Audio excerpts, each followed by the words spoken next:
Hey everyone, and welcome. Today we are diving deep into one of the absolute best features in B4X, Custom Views. We're going to see how you can build your own UI components that you can reuse over and over, saving you a ton of time. You know the feeling, right? You're working on a new app and suddenly you realize you're building that same combo of a button, a label, and a panel for, the third or fourth time? It's just so tedious. Well, that is exactly the problem that custom views were made to solve. So stick with me, because over the next few minutes we are going from a blank file to a fully working, visually configurable component. You're about to see that magic moment where your code turns into interactive properties right inside the designer. Let's get into why this is such a game changer. So, what's the big deal with custom views? Well, it's all about making your life easier.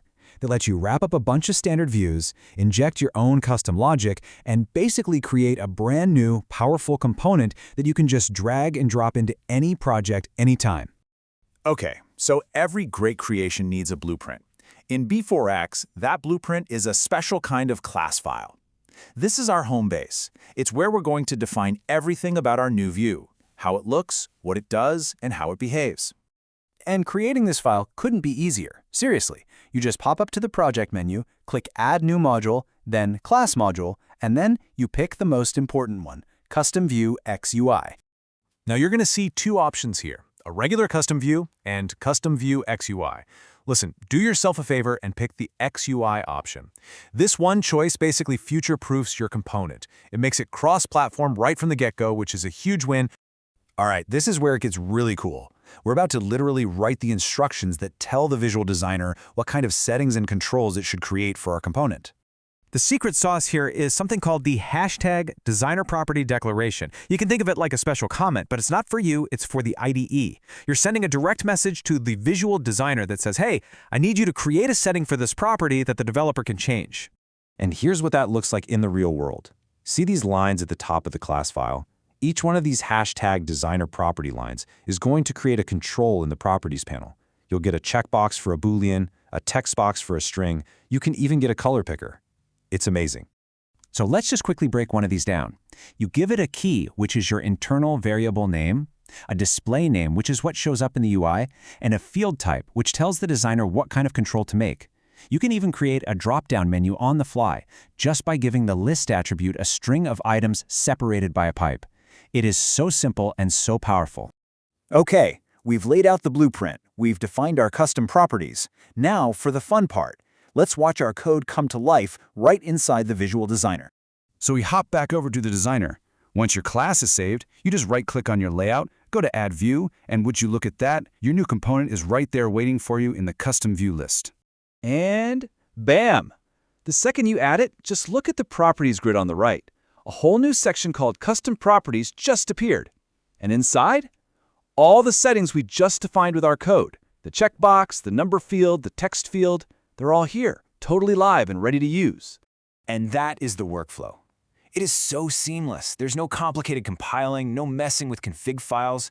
You write a line of code, you save the file, and your visual tool immediately updates with your new property. It's just instant. And here's the perfect example of that powerful connection. Remember that list attribute we added with the days of the week? Well, the designer read that one line of code and automatically built this perfect working drop-down menu for us. This is your code, directly shaping your design tools. Okay, so building a reusable component is pretty awesome, but what if we want to power this up?